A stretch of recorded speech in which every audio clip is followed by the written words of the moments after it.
Wait, hold on. Let me finish. No, let me finish. Welcome to Let Me Finish, the weekly podcast where we discuss what the hell's going on in pop culture, current events, and everything else in between. We are your hosts. I'm Janice. I'm Stacy. And I'm Jillian. Grab a glass of wine and let's get started.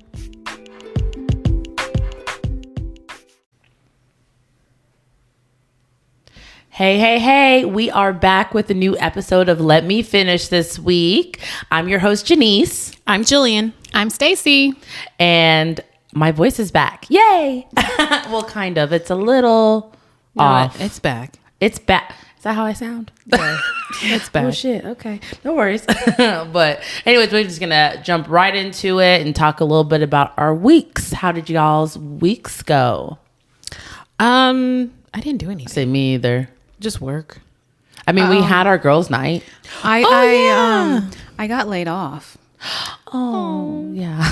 Yeah. Oh, sorry, Stacey. Yeah.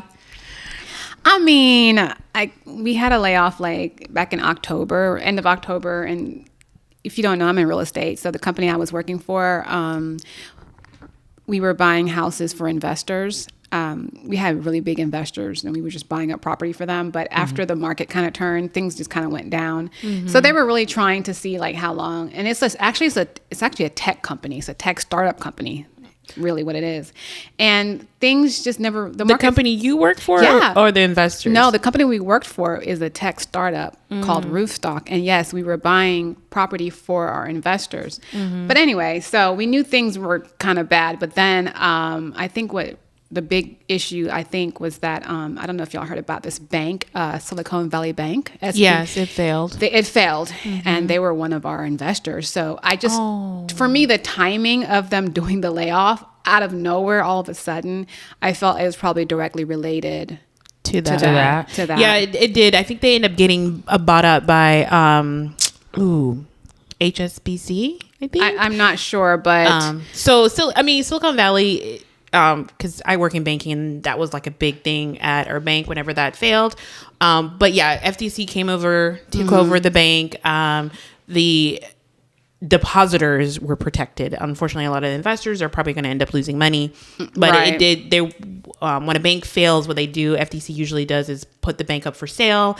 And if they get a good offer, you just convert over to that bank and they take over that portfolio. So luckily they were able to get a buyer. yeah, but I think it's because they were an investor in our startup is what affected us, because I felt like the layoff that we did in October was good enough to, help us ride this wave until the housing market turned. But then when this happened, he told us whenever it first happened, he was like, don't worry, we'll be okay. But then all of a sudden layoff. Yeah, that's a pretty big deal, because because that was one of the things that how it was explained to us by our CEO is, luckily we're insulated from that because we're really, really associated with that bank. But of course, people are going to start having questions about where anyone banks at. So we were being prepared for people asking questions about that. And now when it comes, and I do collections, so I am starting to see a rise, especially car loans, surprisingly. Oh, really? Yeah. I'm seeing just notice in my work a rise in that, because usually car loans go first because people stop paying their car loans before they stop paying their mortgages. But that's pretty interesting. But I think it will be on the up end, because I think the Fed did raise the interest rate by like 0.25% again. So that affects everything. Language to me I'm right now. sorry, but what irks me more than anything, I was so like kind of depressed. I was like, I got laid off, and then everybody's like, "Oh, but now you can." I'm like, dude, I got laid off. Like, y'all not sorry for, like, y'all don't feel bad. I do feel bad, but okay, so I got no sympathy because you. Because I didn't say, "Oh that's no." why I asked, are is this you a good gonna thing keep or a bad thing? Because Yeah, you were like, because at first the you last were layoff, you kinda were like, I actually wanted to get laid off so I could just take the severance and the unemployment and kind of chill for a little bit, because I think you were kind of stressed out. And you were expecting, like, I feel like you had talked about the possibility of being laid off a couple of times. Yeah, and you were like, I survived. I made it. I made it. And you were like, dang, I kind of wanted to. So I wasn't even sure if you were like how upset you were. Well, I didn't know it was going to be as upset as I was until after that. Until you were like, damn, I wanted to leave on my own time. Yeah. And I think that's what it was, because I asked you when you said, you were thinking about layoff, and then we waited, and I'm like, well, did it happen? Did you get laid off? You're like, by the way. Yeah. And then I asked you, is that a good thing or a bad thing? Question mark. And she's just like, I'm bummed. That's what I said. I was like, are you going to take the break? Or are you going to just look around? No. So, I'm a realtor, so I have my license. So maybe I'll just go, That's what I was thinking. I wasn't just like do real estate on my own, like I. It would be different. Like, so if I got laid off, it would be devastating because I'd be like, oh hell, what am I gonna do? But I feel like you're in a situation where you have time to kind of figure it out. Well, the idea of being laid off sounded really good at the time because like every time they had a layoff and let people go, there's like more work now because we have less people, and I'm just like, damn, there's all this work. But to actually get laid off was just a shock. Oh. You got laid off. Now what do I do? I think it's just, we were talking about this. I think it just comes down to routine. It's routine. And the older I get into this routine. Like I get up every morning, I log into my computer. And you said it was a pretty cush job. Like, we had unlimited PTO. It was 100% remote. Nobody bothers me. Like, so it was like a sweet gig. I just do my work. Right. And then the money was good. So, and the money was great because obviously anything to do with real estate, like a year or so ago was great money. But, the market will turn, and if anyone's interested in buying or selling, I am a realtor, so there you go. Hit her page up. Yeah. Okay, so as far as our girls' night, so we went to XOXO Dining Room in Dallas. Which I loved. I thought the vibe was good. The fact that it turns and has a DJ after 10 o'clock. I like that little area. There's a dining room and then there's the garden. So we were actually in the garden area, which I definitely think is the better area. I think so too. For sure. And compared it to SCK, way better. Like the food was great. I loved everything we ate. The food was good. They had like fun cocktails. It was a limited menu, but it was limited. It was a good. And I think that's actually good when you have a limited menu. That's why Cheesecake Factory is so hit and miss because they practically bring out a book for you. So we're just like, but when you have a limited menu, you're able to specialize and really perfect those recipes. Yeah. The drinks were good, and the drinks they had all kind of fun names like Housewife, Fancy Housewife AF. They had a fuckboy one. Like I wanted to almost try them all. I was like, dang, I can't get shit faced. We did Uber, so Speaking of the Uber, so we had. So what did he say? Black flags. So the crazy part is, so we have an Uber home. The man is from Dominican. You know, he's from New York, but he's Dominican. He's Dominican, but he's from New York. Yeah. So light skin, like probably like Stacy's tone, maybe a little bit black darker. To me, if I were to see him in public, I would have assumed he was a black man. I did assume he was mixed. black. Yeah. I did assume he was a black man. I thought he was just black. I thought he was a light skinned black guy. So anyway, for whatever reason, we're talking about all kinds of random things and relationships came up somehow.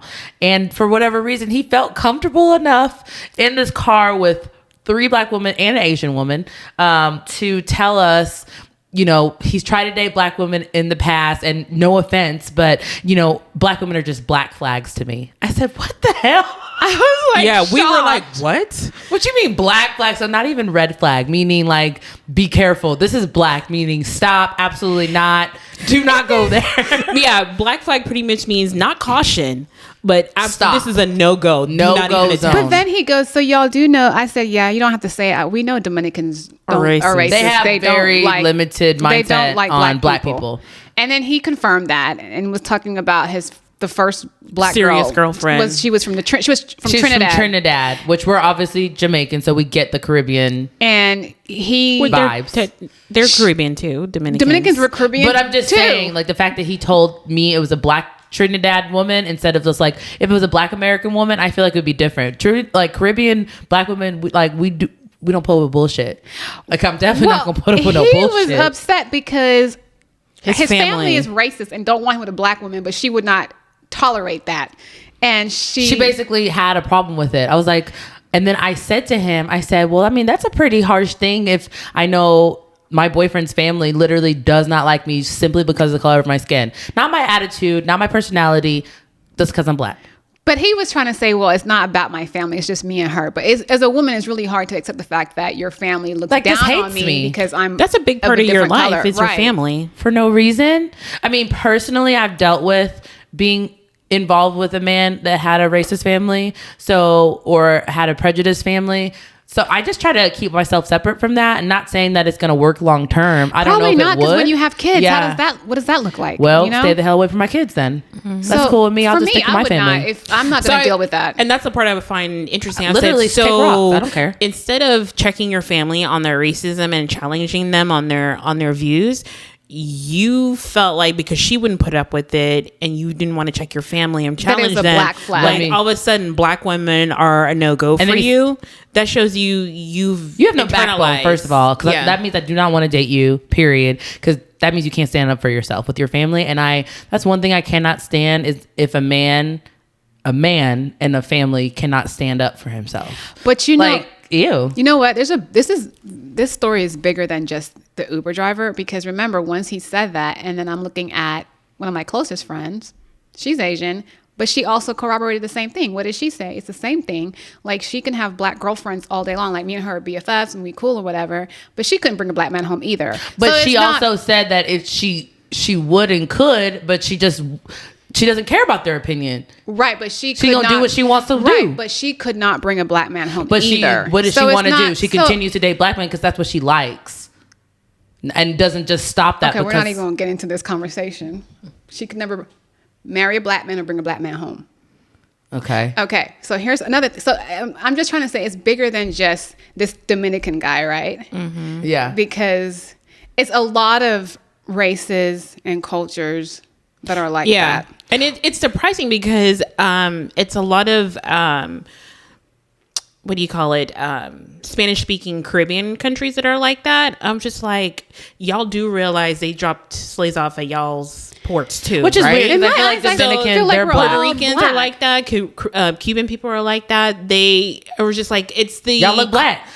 So what it is it's really honestly it's the colonization mindset. They've been brainwashed to prioritize whiteness over everything else.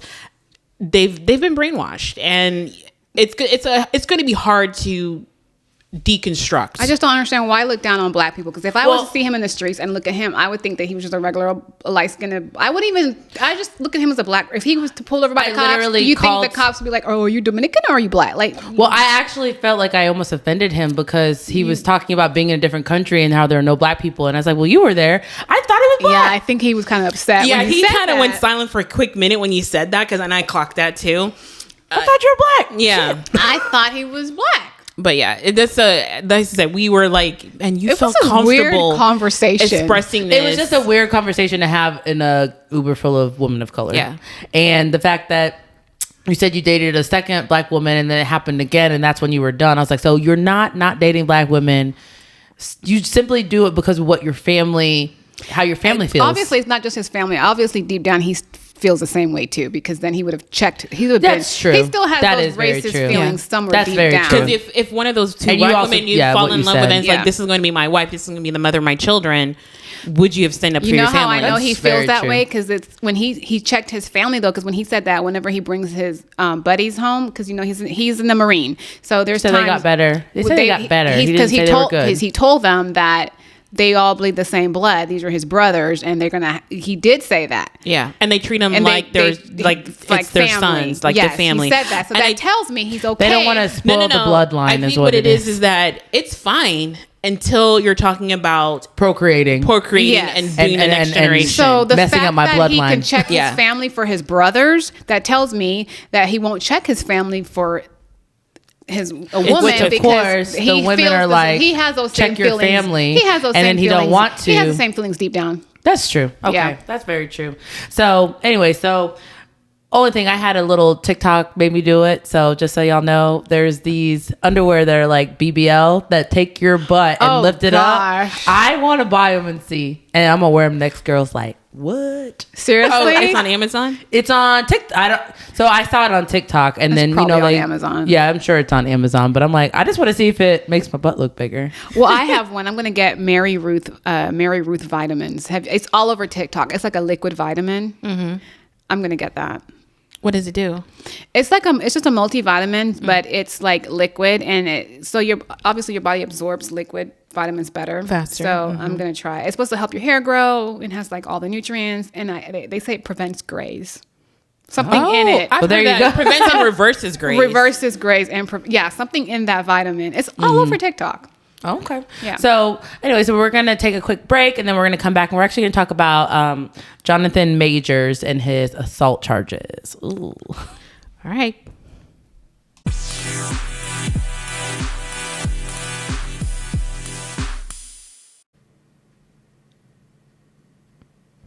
Okay, so we're back and we're going to be talking about Jonathan Majors, who is really an up-and-coming star, I would say. He was in recently Creed 3. He was the other fighter. Like, he was opposite Michael B. Jordan. He was the childhood friend. Yeah, antagonist or whatever. to Michael B. Jordan's character. And then he's also been Marvel. He's like the big new villain of Marvel. Yes. So it's like his star is really rising. And then boom, what happens? He gets an assault charge against him. And turns out the assault charge came from his girlfriend. Mm-hmm. So I'm like, what the hell? So you just now like really made it, right? You got some big roles and you gonna start with this bullshit already? Yeah, fun in the bag. You already can't keep your hands to yourself because allegedly, it was him and his girlfriend in the car. So it was his girlfriend that filed the charges against him. Either the girlfriend or the driver, because there was the witness. Oh, there were witnesses. They were in an Uber. Mm-hmm. And basically, I guess he got a message from a girl or somebody that she wanted to see his phone. She tried to snatch his phone. She tried to get his phone from him, and apparently what did he do? Slap her? Allegedly, he slapped her. To get her so she couldn't get his phone. But I know for sure, you put your hands on me because I'm trying to get your phone. You're a cheater. Leave me alone. Leave me all the way alone. I'm done. Because you going through that much. You're fighting me. You're fighting me just to not get your phone. There's obviously something on the phone that shouldn't be there. Yeah. For me though, when you're in a car and you're not alone, if you do slap her allegedly, guys, and for him to slap her it would like almost like a reflex. It seems to me like it's not like it wouldn't be a first time thing. No, and not if you're doing it in front of other people. Yeah, so I guess that's probably that sounds like a reflex kind of thing. If you're in public doing that, you do it out of reflex. But supposedly, now this just posted about 2 hours ago that supposedly has video evidence that shows that he's completely innocent. So, like I said, everything that we're discussing is alleged, and his story is still breaking. So we don't know fully everything that went on. Other than the people that was in the car, they don't know. We don't really know. And it could be, again, because he is a rising star. He is a black man. And I do think that they try to push them down as much as possible. So it could be that the story is fabricated. So she lied, exaggerated. And the witness is lying that saw that. I don't know exactly. I mean, are they quoted saying this stuff, or is it just? I'm just telling. The story's still breaking. So nobody really knows for sure. But he was arrested. But I think it's fair to keep it, right now with the grain of salt. They were also saying that she had bruises. Something about her having bruises. Hey, I just saw an article about some girl that basically got arrested because she beat herself up and accused 3 men of beating her up. Yeah. And then it was found that she literally got herself beat up so she could Jesse Summit type shit. Oh, really? It's like, what is that movie? That old school Thin Line Between Love and Hate. Yeah, she beat herself up. Yes, exactly. Yeah. Did you guys see the football player who there was a video of him Michael beating Irvin? up? No, it was a young boy beating up his girlfriend. That was the one terrible. in the elevator. No, in the house when he threw into the TV. Oh, yes. He threw her like a rag doll. Yes. And Sad. on that incident, I think she didn't even press charges. I think the state was. It's because of the video footage that was leaked. Because there's video footage of him doing it. I don't even remember his name. I saw the video footage. Yeah, he yeeted her. He yeah. What? She was on the couch and whatever she said pissed him off because he picked her up and threw her across the room into the TV. But he was very abusive to her multiple. It wasn't the first time either, but so sad. And they're still together. Sometimes, yeah. You know what it is?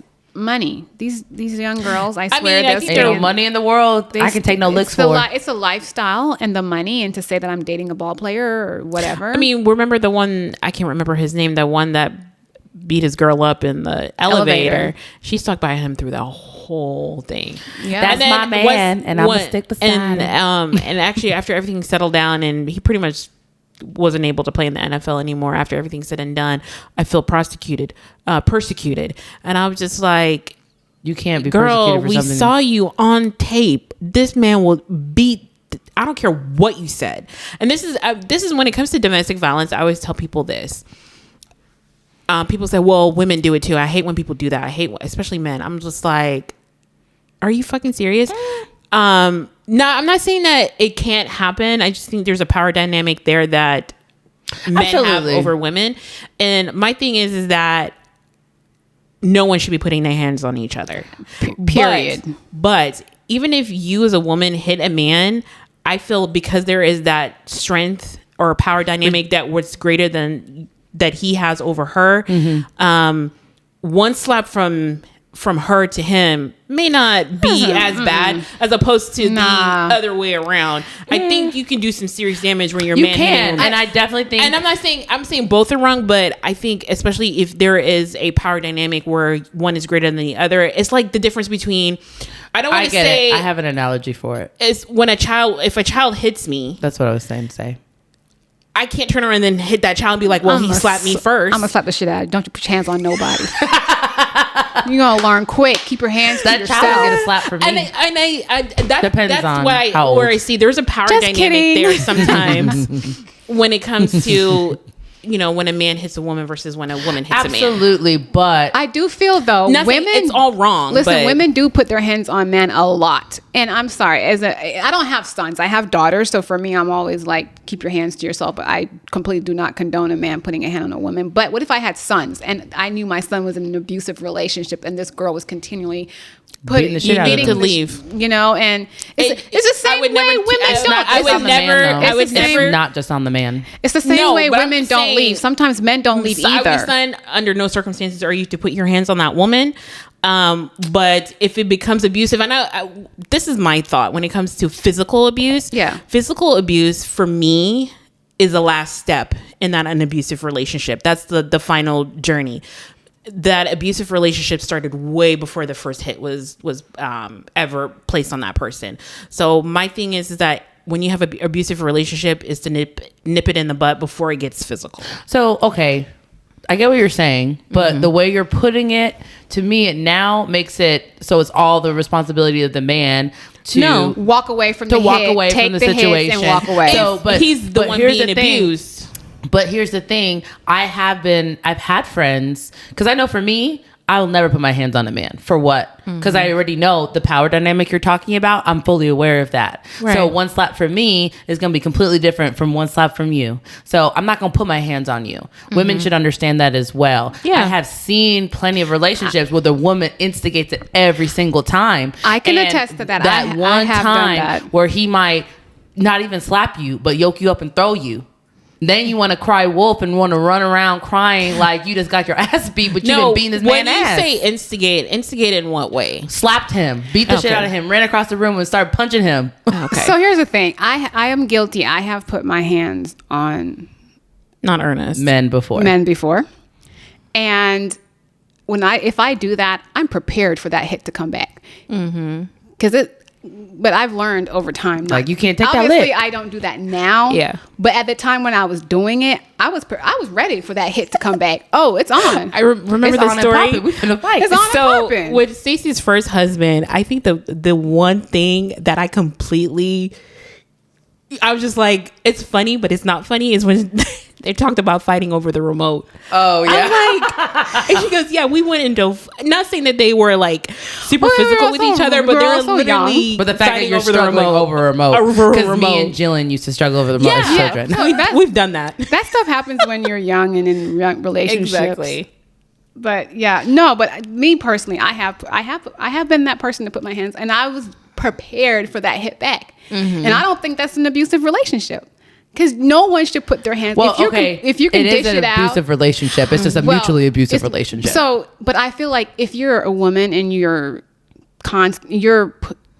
running across the room, like putting paws on somebody, you really expect they're supposed to just sit there. But if they do, sit there, don't hit back. But if they do hit you back, do you really think it's fair for them now to go call 911 and say this nigga beat me up or whatever?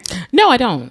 I think right now with the way police are trained, if they see abuse on both ends, I think they're supposed to, not necessarily always take both people to they're jail. supposed to take both people in. They take both people, which I think is fair. I think, yeah, like I said, me, I would like, I'm with Janice on this.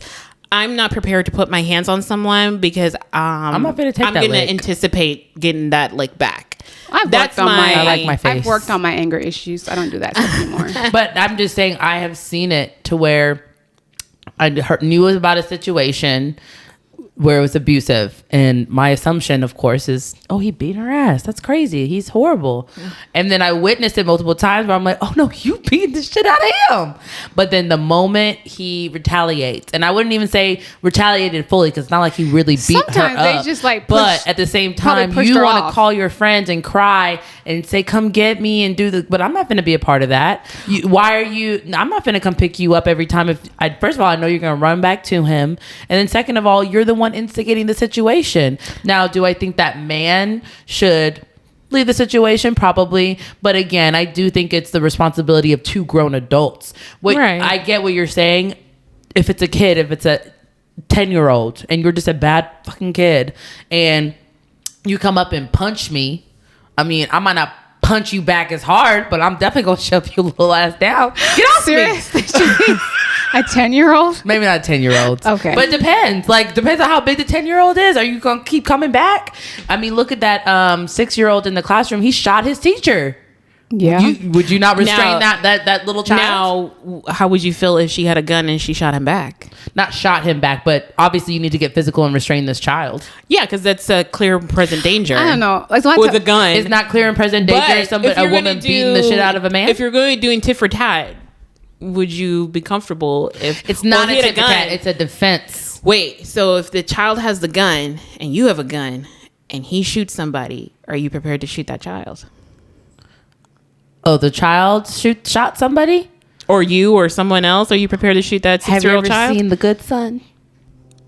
Oh, God. Yeah. Not the movie. I'm just telling you, The Good Son. Like, the little boy was killing people. So what happened? The little boy had to die. Oh, this is what I tell my kids. You can. He was killing people. I tell my kids, I gotta dare go. you. You can try me if you want to. If you ever think you bad enough to put your hands on It me, just depends. Because you know, Obviously, the yes, goal is to I'm a- restrain the child. Stacey's about that life. I'm about that. I'm just saying. I dare you. The goal is to restrain the child and get the gun away from him. But if you can't, you gonna keep letting him shoot people. I don't know if I...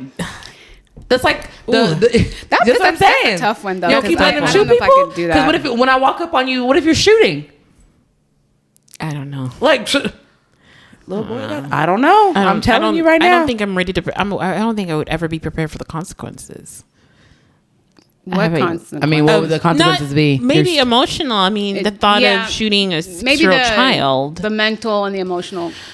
You have to live with that. You have to live with Because that. I know that teacher, like, her first thought process was, I need to save these other children. That was exactly. You know, like, Yeah. because how are you going to get the gun out of his hand? We live in such a crazy society right now. Like I said, my thing is that at the end of the day, I don't think anyone, men, women, even adults to children, I don't believe in corporal punishment. We shouldn't. And I think as a society, we've been groomed to feel like violence is a way of solving problems, whether that is with discipline of children. There's that big debate. I think Oklahoma passed a law saying that they can institute corporal punishment in schools. I guess parents can sign up for that. I would never. You can't put your hands on my child. Now only I can put my hands on my kids. Nobody else. Yeah, no, And I wouldn't put my hands on wouldn't anybody's want child that just because. Whether I have a daughter or a son, I wouldn't want them to feel like that's a means to solve a problem. It's Right. through violence, and whether that's the violence that's experienced in how we punish people as far as jail and stuff like that, or just all of it. I just feel like we have this mindset, and I think that's why we have such a hard time as a country letting go of, why does everybody have to have a gun? Why are we so adamant about having guns? Because I feel like we feel like, or have been conditioned to feel like violence is the only way to maintain power. I mean, yeah, you're right. I mean, because even now, like I've gone to gun ranges and things like that. Like now, the way it is, I'm really considering I want to. I want to go ahead and have a gun. I want to be trained to use it. I want to be trained to be able to protect myself. You have to be. Yeah. And I think we've been conditioned to that, because to the point where I'm like, I actually do think, because there's a lot of people out of pocket right now, and we're in Texas, so people are able to open carry and don't even have to have a license to do so.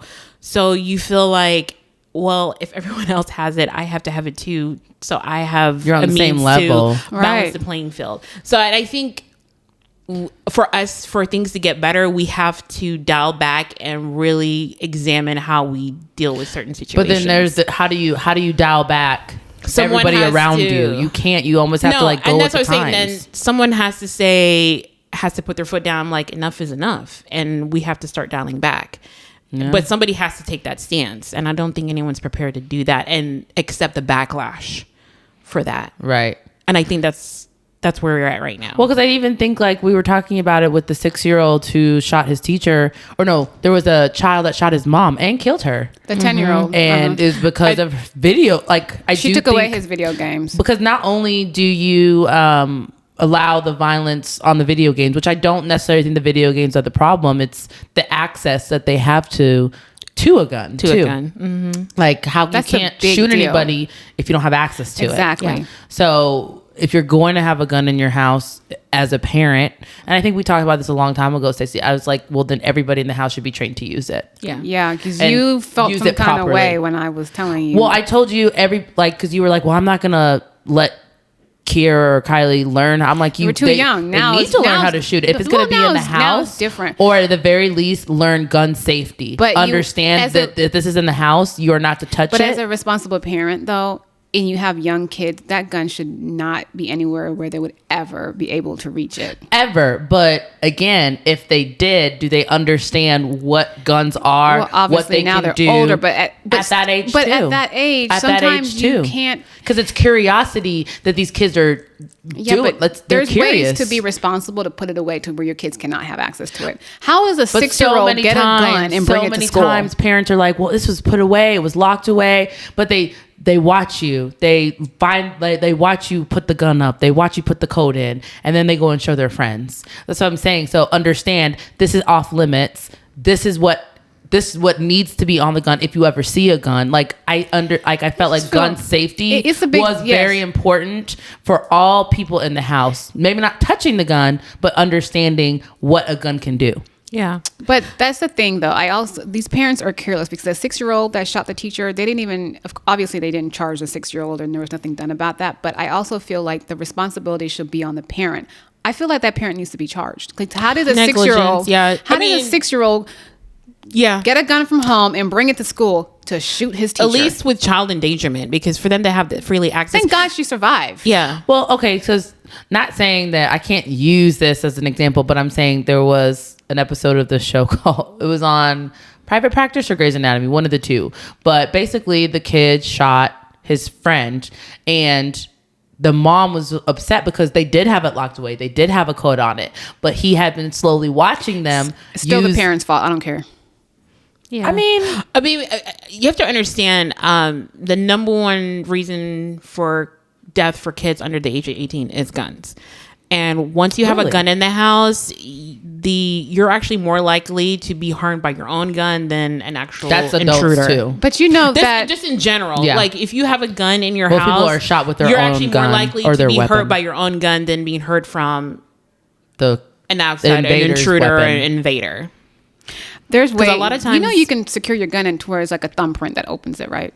Yeah. Okay. Yeah. Mm-hmm. I do. Okay. So then I'm saying, there's no reason why your 6-year-old child. I don't think it should be a secret from a 6-year-old that there's a gun in the house. Clearly, it wasn't a secret because he knew exactly where. But clearly, it was not put away. They might have thought it was a secret. They might have thought that they didn't have the discussion, and they never had a discussion about guns. I still feel like it's careless at a 6, or even because there's another story about a 4-year-old that shot a 2-year-old sibling with the gun that was in the home. Right. For me, I'm like, you have kids that a 2-year-old would not even understand what the gun is really. So you should have that locked away, like in a safe, thumbprint, something. Absolutely. I think that, but again, the most important part to me is understanding I get guns that. and gun safety and what they can do. Because I don't think kids understand. He knew what that gun could do. That's why he brought it to school to kill his teacher. I don't think that kids understand death that way, though. But he knew what the gun could do. I don't think they. Yeah, I'm with Janice. I don't think they have a full thought out concept but even of what they're doing. If his parent explained to him about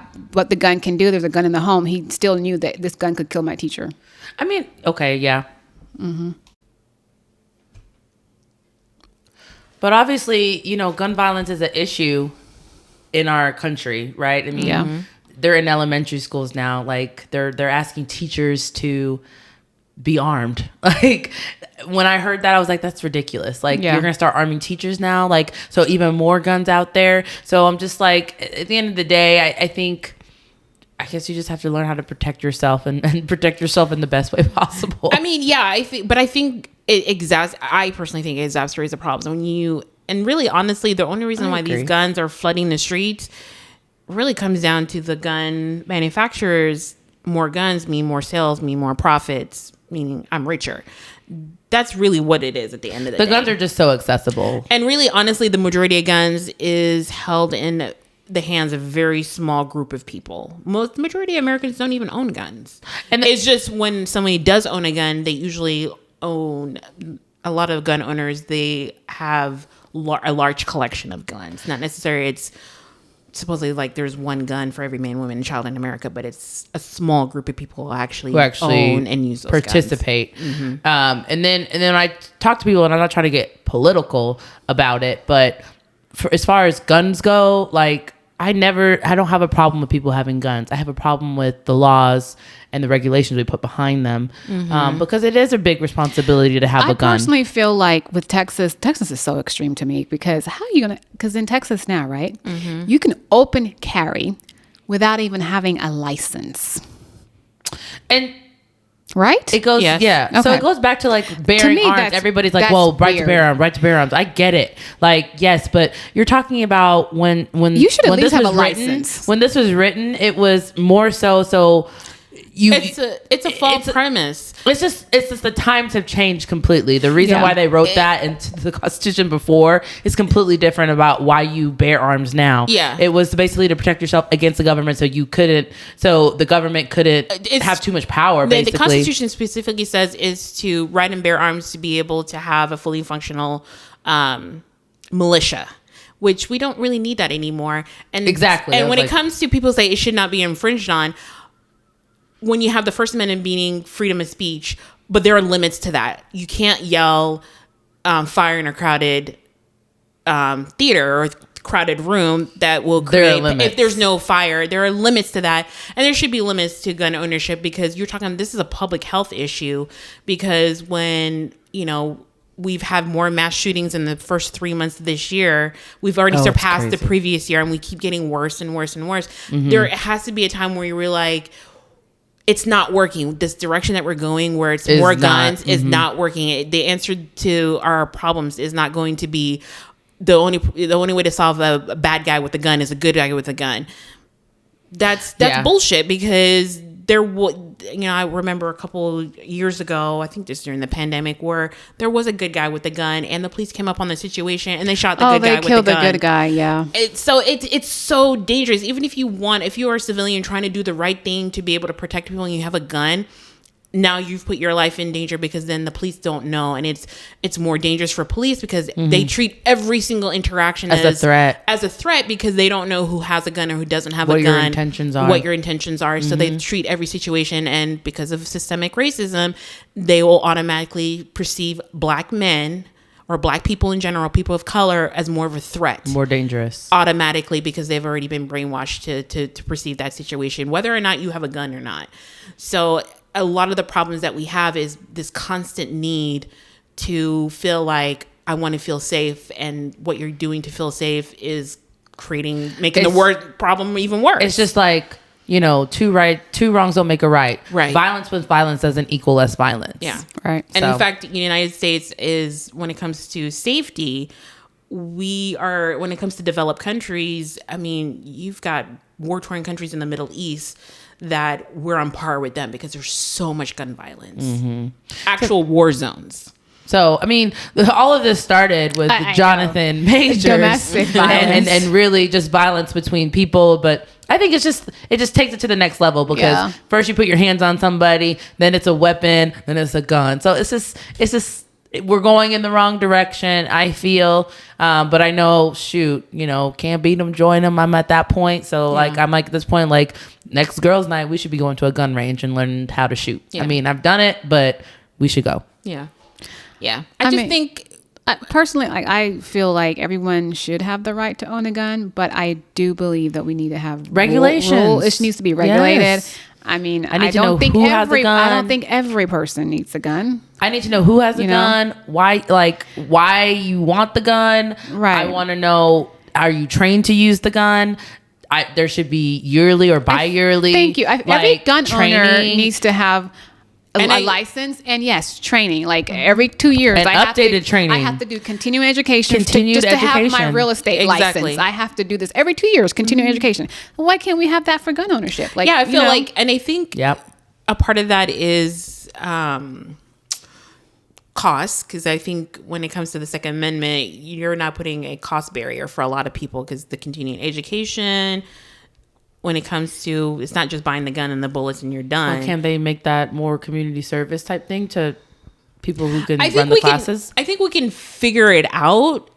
But you have to put importance on it first. We do have to put importance. And right now, the conversation really has been dominated by the NRA and the gun lobbies and the gun manufacturers, because right now they want as little barrier between people getting a gun as possible, because when they use no barriers, that increases their profit. I'm gonna say I think that's where we're at right now. That's profitability. That's all they're thinking about. Yeah, I think that's right now. And I think honestly, the majority of American people do want some regulations in place, but our voices are being drowned out by the corporate money.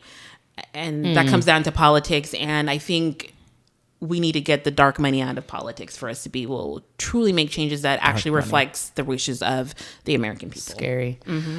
Yeah. So, I mean, we're going to wrap up and get out of here and get back to our Sunday. Yeah, but we did not mean to get so political with this whole thing. It's not, we didn't get super political, I don't think. But I mean, to talk about guns is to talk about regulations. It's what we're dealing with. Yeah. So this is what we face every day. It's gun violence in our country. Yeah. Violence in general.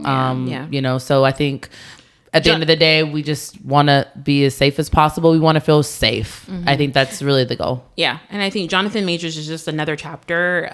Like I said, we don't know. It's still developing story. Allegedly. But it's still allegedly. But we've, like I said, we've talked about domestic violence and how it's permeated throughout society. Like we're actually seeing it on television and reality television. And we're starting to view it as entertainment. And I think our mindset has to change. I'm not gonna lie, because when I saw him, that football player, I was like, it wasn't funny, but it was like, dang, I watched that video a couple times, not gonna lie. Yeah, that's because it was crazy. It's crazy. You're just like I cannot believe somebody's living like this. But anyways, we're gonna get out of here, guys. Y'all enjoy your Sunday. And most importantly, y'all stay safe out there. Well, Wednesday, because we were broadcasting on Wednesday. Yeah. Enjoy the rest of your week. Mm-hmm. Yeah. Mm-hmm. But y'all stay safe out there. It's crazy. It is crazy out there. All right. Talk to you guys later. Bye.